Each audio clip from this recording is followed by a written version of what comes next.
Hello friends, मेरा नाम हिमांशु और आप मेरे यूट्यूब चैनल स्टडी फोकस में।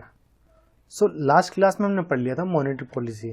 मॉनेटरी पॉलिसी क्या होता है, इससे मनी सप्लाई में क्या फ़र्क पड़ता है, इंक्रीज होता है या डिक्रीज होता है, ये सब चीज़ें हमने पढ़ ली थी।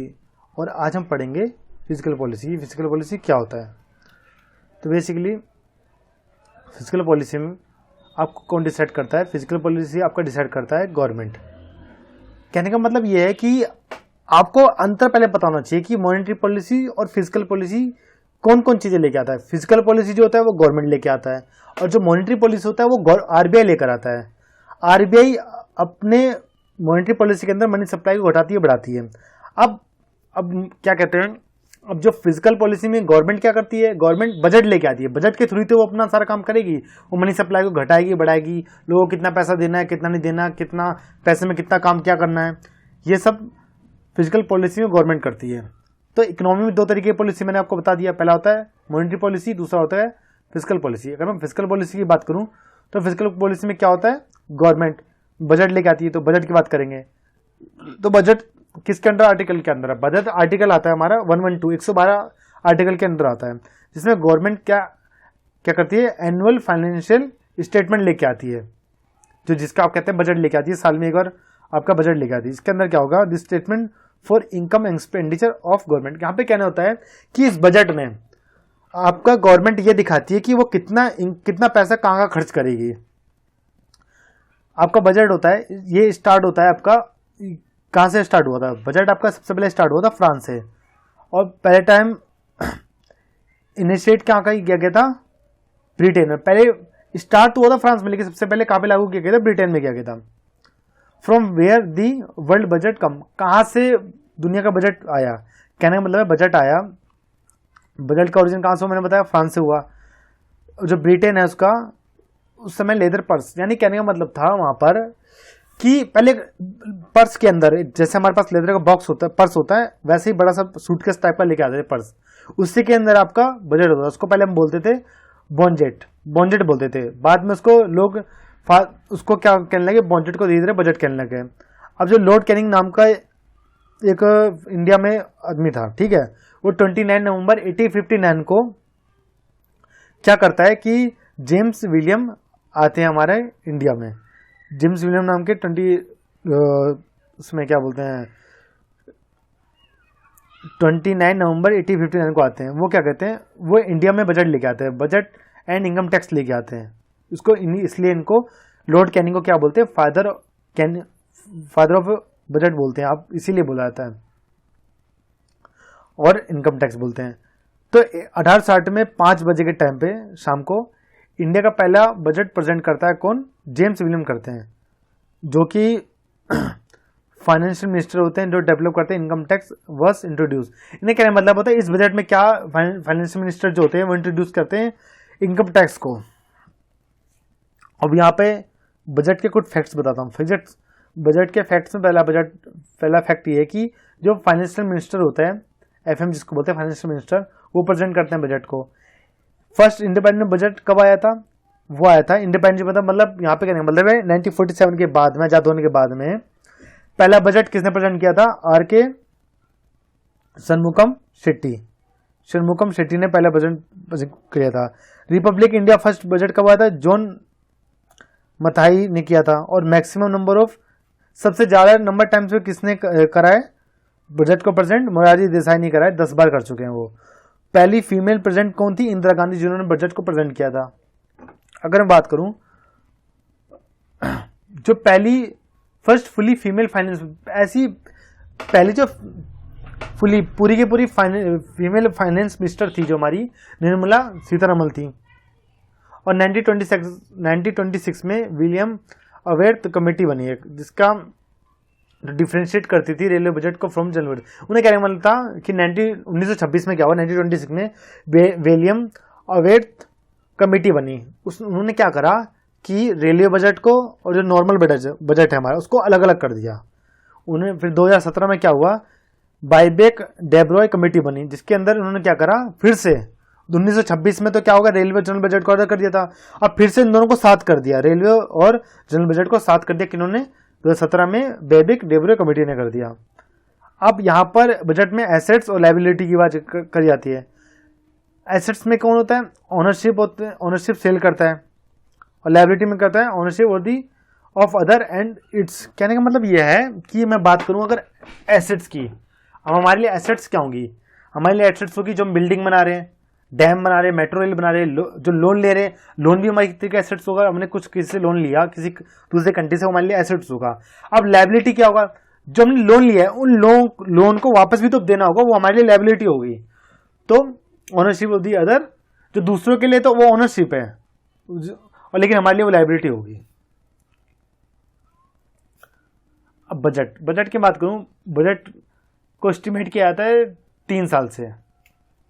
सॉरी, बजट को एस्टिमेट करना, बजट एस्टिमेट अगर इस साल का करना है, बजट 3 तरीके से पहले वो कराया था, अनुमान लगाया था। पहला होता है बजट को अभी का हम देखेंगे, इससे पिछले साल का और उससे पिछले साल का, मतलब जैसे अभी ये चल रहा है 2021 चल रहा है, 2021 का देखेंगे, फिर 2020 का देखेंगे, 2019 का, 2019, 20, 21, 3 साल का हमको बजट देखना होगा। उसी से हम बता सकेंगे कि आज का बजट क्या हो सकता है। बजट 2 तरीके के होते हैं। पहला बजट होता है रिवेन्यू बजट, और दूसरा बजट होता है हमारा कैपिटल बजट। अगर मैं रिवेन्यू बजट की बात करूं तो रिवेन्यू बजट में क्या होता है, जितने भी हमारे गवर्नमेंट ऑफ इंडिया के खर्चे, इनकम होंगी और जो खर्चे होंगे उसको क्या बोलेंगे? Revenue budget. वो हमारे कंजप्शन में आता है, जो ना ही तो इफेक्टिव करता है एसेट्स को, लायबिलिटी को। रेवेन्यू बजट, रिवेन्यू जो हमको रेवेन्यू मिल रहा है, इनकम और जो खर्चे, या तो ये टैक्स से आते हैं, इंटरेस्ट पेबल, इन सब चीजों से हमारा रेवेन्यू बनता है। अगर मैं कैपिटल बजट की बात करूं तो कैपिटल बजट में क्या आता है? ऐसे खर्चे, इनकम जो कि हमारे एसेट्स और लायबिलिटी को बढ़ाते हैं, घटाते हैं, उनको बोलेंगे आपका कैपिटल बजट। जैसे कि लोन, मेट्रो, स्कूल्स। कहने का मतलब है अगर हम लोन ले रहे हैं दूसरी कंट्री से, मेट्रो बना रहे हैं तो उसके लिए पैसा चाहिए होगा, स्कूल्स बना रहे हैं उसके लिए पैसा चाहिए होगा, तो हमारे लिए कैपिटल बजट, हमको पैसे की जरूरत पड़ेगी तो हम ये सब चीजें पैसा इस्तेमाल करेंगे। रिवेन्यू बजट में हमको पैसा मिल रहा है। अगर हम पहले, अब हम बात करते हैं रिवेन्यू बजट की, तो रिवेन्यू बजट की बात करेंगे। रिवेन्यू बजट 2 तरीके का होता है। पहला होता है रिवेन्यू रिसिप्ट, दूसरा होता है रिवेन्यू एक्सपेंडिचर।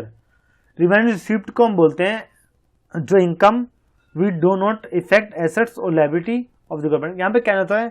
ऐसा इनकम जो ना ही तो, ऐसी हमारी इनकम होगी जो इफेक्ट ना करे एसेट्स को और लायबिलिटी को जो गवर्नमेंट है उसकी, तो उसको हम बोलेंगे रिवेन्यू रिसिप्ट।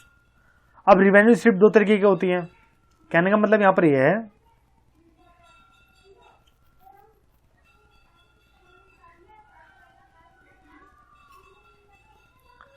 अब हम बात करेंगे रिवेन्यू रिसिप्ट की। रिवेन्यू रिसिप्ट की अगर मैं बात करूं तो यहां पर रिवेन्यू रिसिप्ट।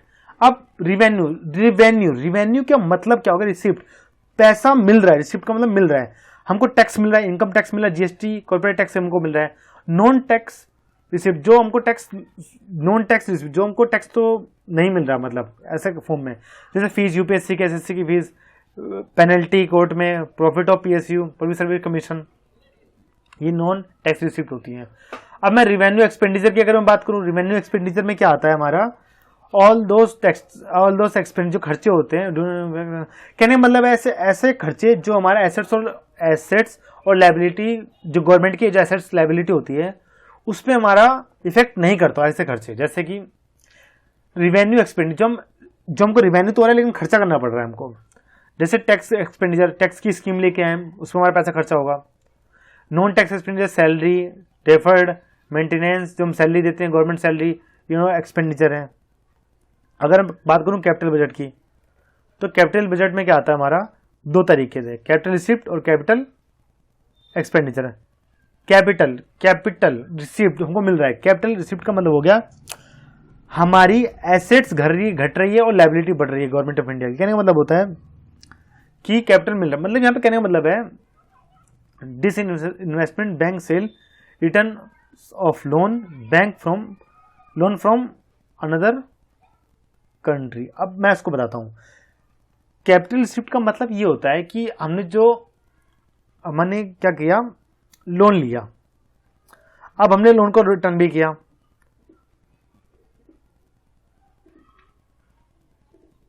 सॉरी यहां पे कहने का मतलब होता है कैपिटल रिसिप्ट।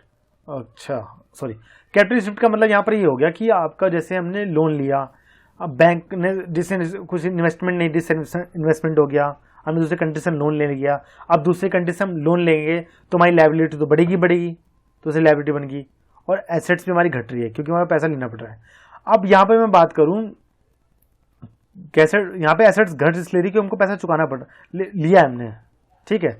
अगर मैं कैपिटल एक्सपेंडिचर की बात करूँ, हमको यहाँ पे हमने पैसा लौटाया, हम पैसा लौटाएंगे तो हमारे पास हमने क्या करा, लोन रिटर्न कर दिया, मेट्रो बना दिया, बिल्डिंग कर दी, ठीक है, और इससे क्या होगा, हमारा एसेट्स बढ़ गया। अब बजट डेफिसिट, फिजिकल डेफिसिट की बात करते हैं। अगर हम बजट डेफिसिट की बात करूं, बजट डेफिसिट, बजट घाटा, जो गवर्नमेंट एक्सपेंडिचर जो खर्चा कर रही है और जो गवर्नमेंट का रेवेन्यू, कहने का मतलब है गवर्नमेंट ज़्यादा खर्चा कर रही है और गवर्नमेंट का रेवेन्यू कम है, तो उसको बोलेंगे बजट डेफिसिट। ये बजट डेफिसिट होना बहुत जरूरी है डेवलपिंग कंट्रीज के लिए। अगर नहीं, अगर वो अपना घाटा नहीं दिखाएंगी, ज़्यादा खर्चा नहीं दिखाएंगी, तो उससे क्या होगा कि अगर वो ज़्यादा खर्चा नहीं दिखाएगी तो उससे ये होगा कि क्या बोलते हैं, सॉरी, उससे अगर खर्चा ज़्यादा नहीं दिखाएगी तो वो कंट्री, इसका मतलब डेवलप नहीं कर रही है। अब फुलफिल बजट डेफिसिट का मतलब होता है new currency was printed, okay, ये हो गया। बजट मोनेटाइजेशन, कहने का मतलब यहाँ पर ये है कि हमारा अब अगर नई करेंसी हमको लेके आनी है तो उसके लिए बजट डेफिसिट करना पड़ेगा, बजट मोनेटाइजेशन होगा। अगर फिजिकल डेफिसिट के बोलूँ, जो टोटल खर्चा कर रहे हैं ज़्यादा हो और टोटल रिसिप्ट से, उसको बोले हम फिजिकल डेफिसिट। यहाँ पे बोरोइंग को छोड़ के, यहाँ पे कहने का मतलब है इस समय फिजिकल डेफिसिट कितना है हमारा, 7.7%। FRBM एक्ट आया, यहाँ पे मैं बता रहा हूँ, FRBM एक्ट आया 2002 में। FRBM का मतलब होता है फिजिकल रिस्पॉन्सिबिलिटी बजटिंग मैनेजमेंट। वहाँ पे फिजिकल डेफिसिट कितनी थी, 3%। जब फिजिकल डेफिसिट और आपका माइनस हो जाए इंटरेस्ट पेमेंट तो उसको बोलेंगे प्राइमरी डेफिसिट, ये बोलते हैं। अब मैं बात कर रहा हूँ बजट। बजट में क्या होता है, एक तो रिवेन्यू होता है हमारा बजट में, तो कैपिटल होता है। ये मैंने बता दिया आपको कि रिसिप्ट होता है, एक्सपेंडिचर होता है, हम ग्रांट्स लेते हैं टू स्टेट्स, ठीक है।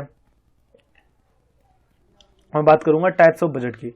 अगर मैं टाइप्स ऑफ बजट की बात करूं तो यहाँ पर 2 तरीके के बजट होते हैं, सॉरी 2 नहीं 4 तरीके के, 4 तरीके के बजट होते हैं। पहले इंटीरियम बजट, दूसरा होता है आपका vote and account, general based budget और जीरो बेस्ड बजट।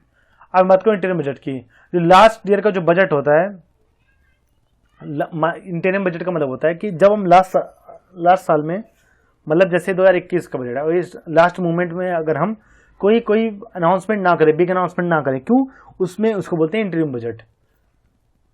जैसे मान लो कि बजट का पीरियड कब खत्म होता है, मार्च में। अगर जनवरी फरवरी टाइम में हमने कोई बड़ा पॉलिसी, कोई अनाउंसमेंट नहीं करी, कोई बिग अनाउंसमेंट नहीं करी, तो उसको बोलेंगे इंटीरियम बजट।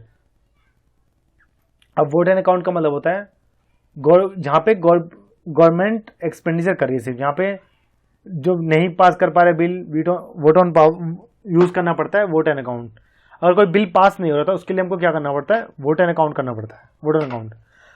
अगर मैं फाइनेंशियल की बात करूं तो हमारा क्या होता है, 1 अप्रैल से लेके 31 मार्च तक चलता है हमारा एक बजट। तीसरे नंबर पे क्या, ये फंड भी लेते हैं हम, कंसोलिडेटेड फंड, जितने भी इनकम होते हैं and expenditure decided by the parliament. Consolidated fund का मतलब ये होता है कि जो हमारे पास इनकम होती है और जो एक्सपेंडिचर है कौन डिसाइड करता है, पार्लियामेंट। डिस्गस्टिंग ट्रस्ट में, फंड में, यानी डिजास्टर और पब्लिक फंड में ये आता है। जनरल बेस्ड फंड में जनता के हिसाब से हम बना देते हैं।